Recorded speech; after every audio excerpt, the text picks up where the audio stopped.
Sir, আমি ডিস্ট্রিক্টে topper হয়েছি। এই দেখুন আমার রেজাল্ট। হ্যাঁ, আমি জানতাম তুই পারবি। মা, স্যার কথা বলছো না? ও মা,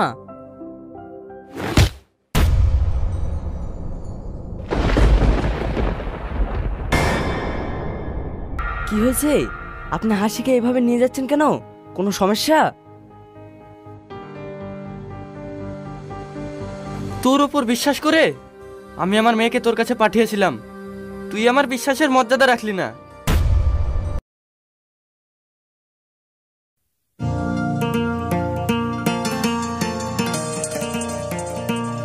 সেলিম, সেলিম। আরে মাস্টার মশাই, আপনি আসেন আসেন।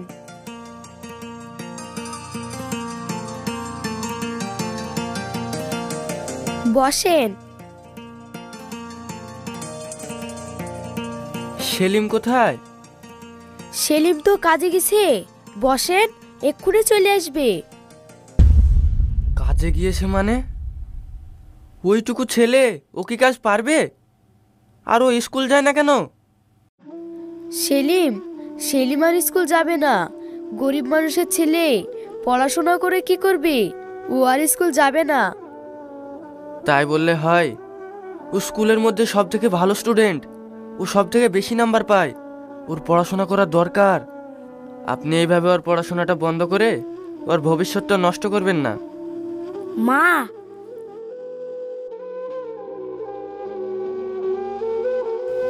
আরে ওই তো সেলিম চলে এসেছে। সেলিম, আয় আয়, এখানে আয়, বস। মাস্টার মশাই, আপনি তো সবই বুঝতে পারছেন। আমরা গরিব মানুষ, আর ওর বাপও বেঁচে নাই। আমি একটা বাড়িতে কাজ করতাম, সেখানেও কাজটা বন্ধ হয়ে গেছে। আমি ঠিকঠাক সংসারটা চালাতে পারি না, আর ওর পড়াশোনা খরচা কি করে চালাবো?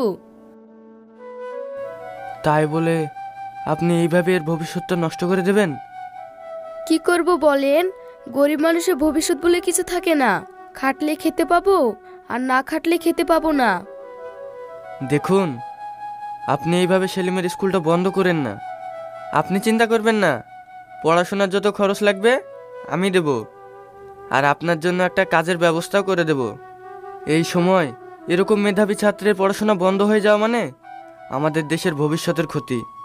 আপনাকে অনুরোধ করছি, আপনি ওর পড়াশোনাটা বন্ধ করেন না। দেখবেন একদিন ঠিকই আপনার মুখ উজ্জ্বল করবে।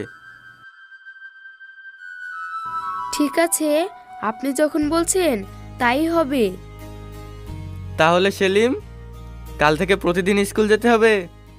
ঠিক আছে মাস্টার মশাই। আমি তাহলে আসি। ঠিক আছে।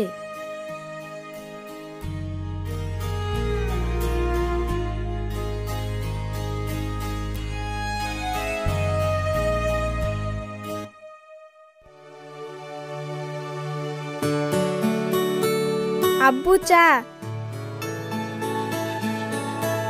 স্যার। আরে সেলিম, আয় আয়। স্যার, আমি ডিস্ট্রিক্টে টপার হয়েছি। এই দেখুন আমার রেজাল্ট। হ্যাঁ, আমি জানতাম তুই পারবি। আমি বলেছিলাম না যে তুই সবার মুখ উজ্জ্বল করবি। আমি এখন বুঝতে পারছি যে আমি কোনো ভুল করিনি, তুই আমার সম্মান রেখেছিস। সেলিম, হ্যাঁ স্যার। তোর মা খবরটা জানে? না স্যার, আমি রেজাল্টটা হাতে পাওয়ার পর আগেই আপনার কাছে এসেছি। হ্যাঁ, কি বলছিস? এত বড় খুশির খবর মাকে দিসনি? যা যা, মাকে গিয়ে আগে খুশির খবরটা দে। না স্যার, আপনি হচ্ছেন আমার গুরু। আপনার জন্যই আমি সব সফলতা পেয়েছি। আমি চাই এই খুশির খবরটা আপনি নিজের মুখে মাকে দেবেন, তাহলে মা অনেক খুশি হবে। হ্যাঁ হ্যাঁ হ্যাঁ, ঠিক আছে, চল। আব্বু। হ্যাঁ মা, তুই বাড়িতে থাক, আমি সেলিমের মাকে খবরটা দিয়ে এক্ষুনি আসছি। ঠিক আছে। আজ যে আমার কি আনন্দ হচ্ছে।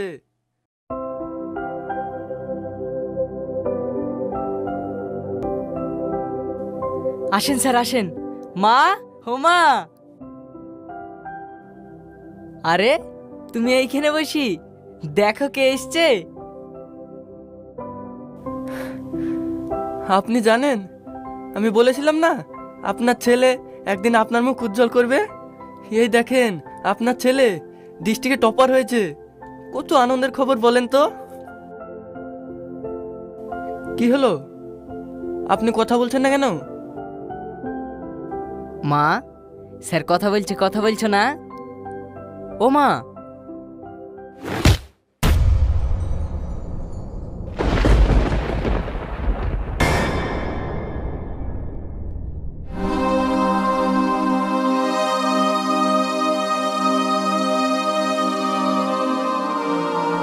মা, এই মা, মা, মা তোমার কি হলো? কথা বলছো না কেন মা? মা,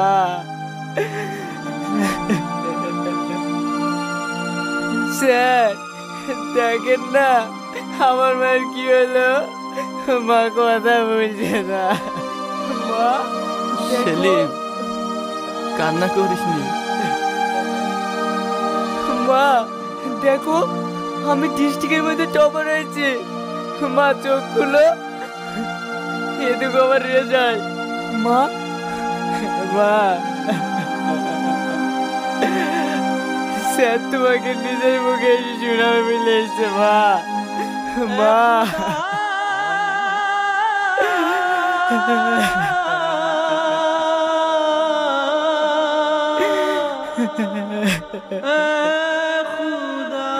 স্যার, স্যার আমার এই দুনিয়াতে আপন বলতে আর কেউ থাকলো না। সেলিম কাঁদিস নি বাপ, এই দুনিয়ায় সারা জীবন কেউ বেঁচে থাকতে আসে না। নিয়তিকে মেনে নিতেই হবে, কেউ আজ কেউ কাল। আল্লাহ গো মা। বাপরে কাঁদিস নি বাপ, চুপ কর, আমি তো আছি। স্যার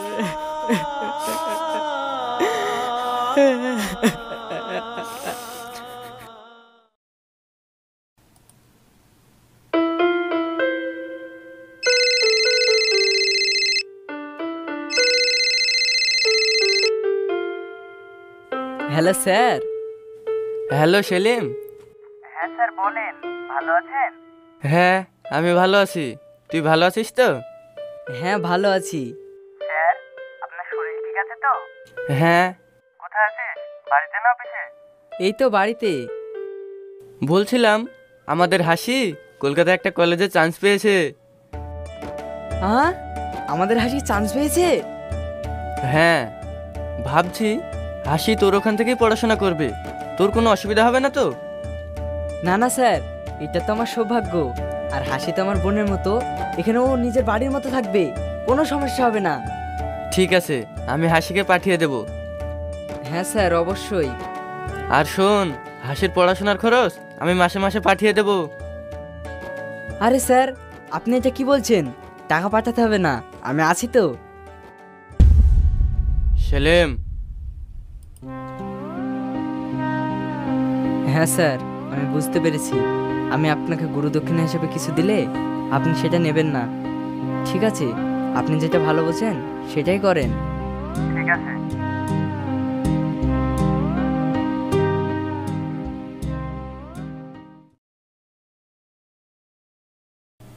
আরে তুই মন খারাপ করছিস কেন? আব্বু, আমি ওখানে গিয়ে একা কি করে থাকবো? আর তোমাকেই বা কে দেখবে? আরে পাগলি কোথাকার, তুই কোনো চিন্তা করিস না, আমার কোনো অসুবিধা হবে না। আর তুই তো সারা জীবনের জন্য চলে যাচ্ছিস না, এই তো মাত্র 3টে বছর, দেখতে দেখতে ঠিক কেটে যাবে। কিন্তু আরে কোনো কিন্তু না। আর তুই ভয় করছিস কেন?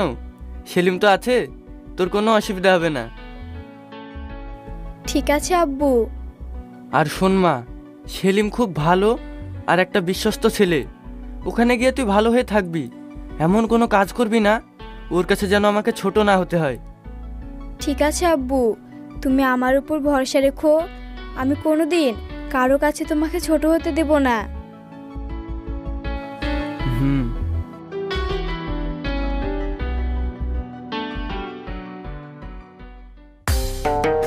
এসো মনি, ও মনি।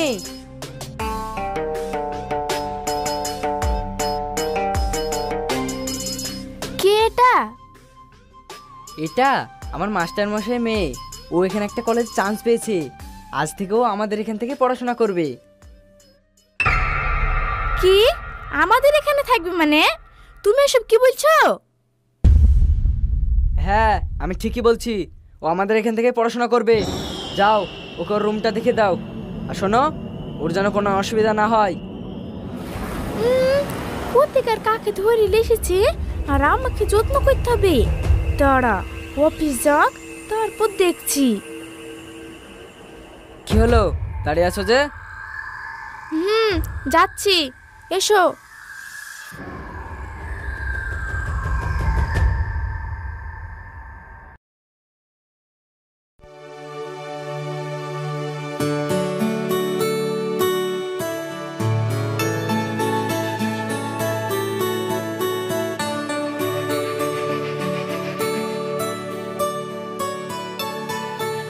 ম্যাডাম,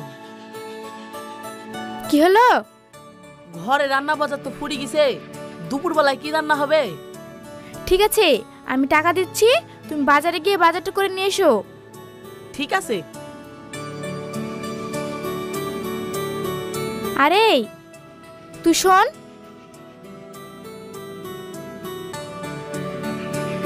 হ্যাঁ ম্যাডাম বলেন। শোন, কাল থেকে আর তুই কাজে আসতে হবে না। কে নে ম্যাডাম, আমি কি কোনো ভুল করেছি? না, এখন থেকে আর বেশি কাজের লোক রাখা যাবে না। আর আমাদের বাড়িতে একজন এসেছে, এখন থেকে তোর কাজগুলো ওই করবে। ম্যাডাম এরকমটা করবেন না, আমার বাড়িতে দুটো ছোট ছোট বাচ্চা আছে, এই কাজটার উপরেই আমাদের সংসারটা চলে। এই, আমি কি বললাম তুই কানে শুনতে পাসনি? যা এখান থেকে।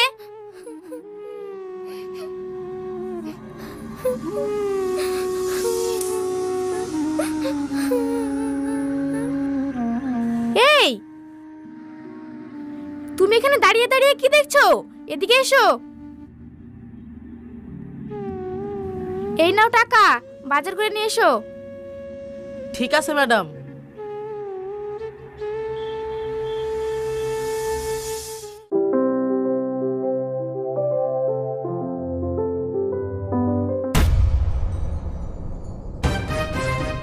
থাক, আর পড়তে হবে না।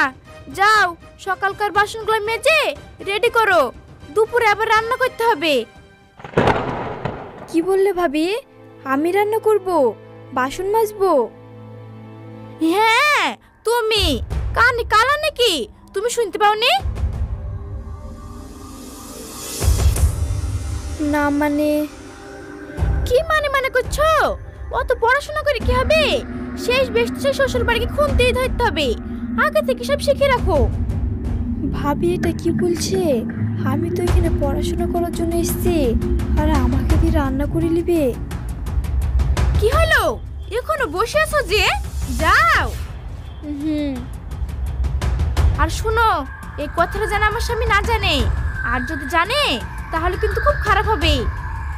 ঠিক আছে।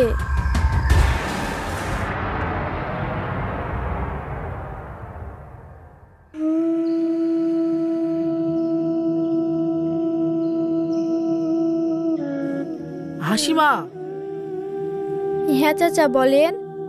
তোমাকে মাজতে হবে না, আমি মেজে দিছি। যাও, তুমি পড়তে বসো গা। না না থাক, ভাবি দেখতে পেলে বকবে। হাসি, তুমি যে এখানে পড়াশোনা করতে এসছো আর তোমাকে দিয়ে আর কাজকর্ম করে লিছে, তুমি কি তোমার আব্বুকে ফোন করে বলতে পারো না? কি বলবো বলেন? হাব্বুকে যদি আমি বলি, হাব্বু তুমি সেলিম ভাইয়ের কাছে আমাকে পড়ার জন্য পাঠিয়েছো, আর তার বউ আমাকে দিয়ে বাড়ির সব কাজ করিয়ে নেয়, এটা আব্বু বিশ্বাস করবে? কখনো না। হয়তো ভাববে আমি কোনো ভুল করেছি। সেলিম ভাইকে আব্বু সেই ছোট্টবেলা থেকে মানুষ করেছে। আমার থেকেও সেলিম ভাইকে আব্বু বেশি বিশ্বাস করে। কিন্তু মা, তোমার পড়াশোনা? আর পড়াশোনা, অনেক স্বপ্ন নিয়ে এই শহরে এসেছিলাম। আমার সাথে যেটা ঘটে যাবে আমি কখনোই ভাবিনি। হয়তো আমার কপালে এটাই ছিল। আচ্ছা, তোমার বাড়ি কোথায়? আমার বাড়ি মুর্শিদাবাদ। এই,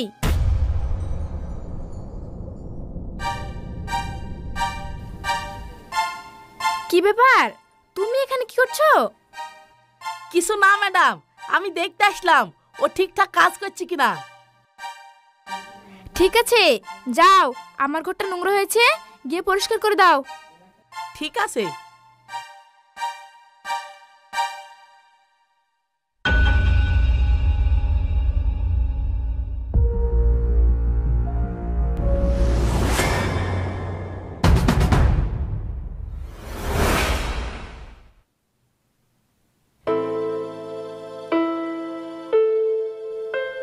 হাসি,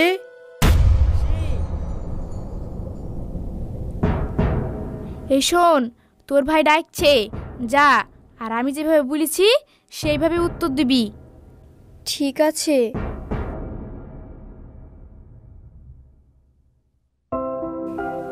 হ্যাঁ ভাই বলেন। কলেজ যাবা না? হ্যাঁ যাব। যাও, রেডি হয়ে নাও, আমি অফিস যাওয়ার পথে তোমাকে নামিয়ে দেব। আমি এখন যাব না, একটু পরে যাব। কেন? চলো, তোমাকে নামিয়ে দিচ্ছি। আরে না না, ওর এখনো খাওয়া হয়নি, আমি খাইয়ে দিচ্ছি, তারপর যাবি। তুমি চলে যাও। ও ঠিক আছে, তাহলে আমি আসছি, সাবধানে যেও। হ্যাঁ ঠিক আছে।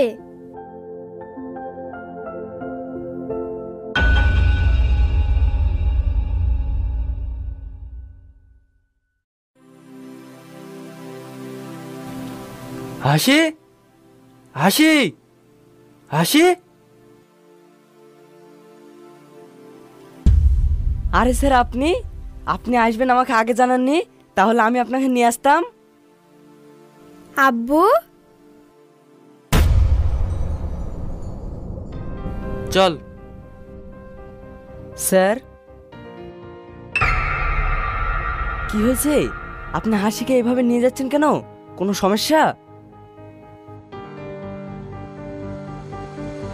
তোর ওপর বিশ্বাস করে আমি আমার মেয়েকে তোর কাছে পাঠিয়েছিলাম, তুই আমার বিশ্বাসের মর্যাদা রাখলি না।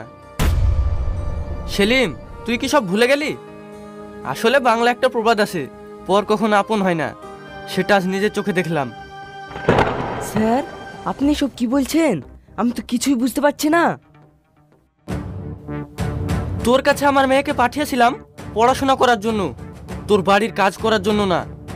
আর তুই আমার মেয়েকে দিয়ে তোর বাড়ির কাজ করিয়ে নিচ্ছিস? ছি! স্যার, আপনার কত ভুল হচ্ছে। ভুল নাকি সত্যি সেটা তোর ওই বাড়ির কাজের লোককে জিজ্ঞাসা কর, যে আমার মেয়ের কষ্ট সহ্য করতে না পেরে আমার কাছে ছুটে গিয়েছিল।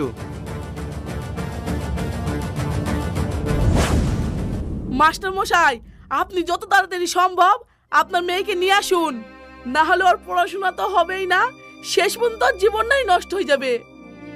হ্যাঁ? কি বলছো? হ্যাঁ, আমি ঠিকই বলছি। আমি আপনার মেয়ে কষ্ট সহ্য করতে না পেরে ও অত দূর থেকে এখানে ছুটি এসছি। আপনার যদি বিশ্বাস না হয় আপনি কি দেখতে পারেন।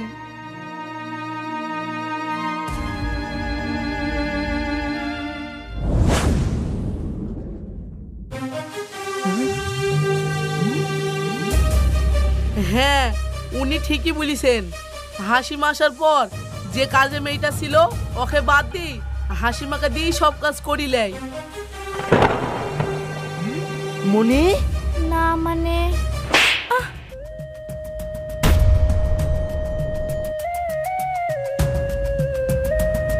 ছি ছি ছি ছি ছি, তুমি এটা কি করেছো? আমার ভাবতেও ঘেন্না হচ্ছে। তুমি জানো এই মানুষটা কে? ইনি আমার আব্বু, ইনি আমার মা। ইনাকে ছাড়া আমি কিছুই না। ছোটবেলায় আব্বুকে হারিয়েছি। মা আমাকে টাকার অভাবে পড়াতে পারেনি, ইনি আমাকে পড়িয়েছেন। বড় হওয়ার পর মাকে হারিয়েছি, ইনি আমাকে আশ্রয় দিয়েছে। আর যে এইসব দেখছো, এই সব কিছুই ইনার জন্য। আর যে হাসিকে দেখছো, এ আমাকে নিজের ভাইয়ের মতো ভালোবেসেছে। আর তাদেরকে তুমি আঘাত করেছো।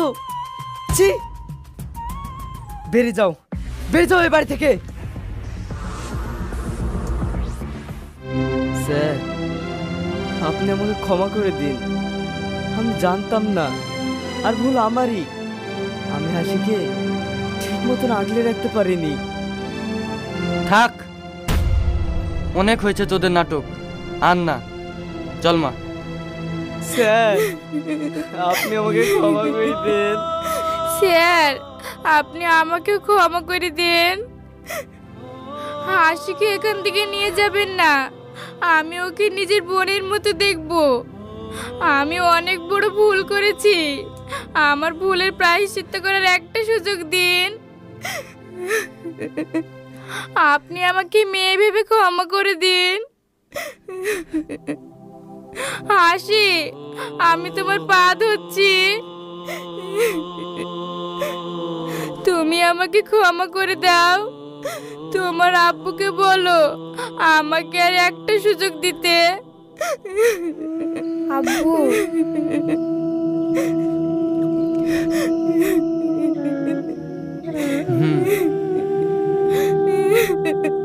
হাসি,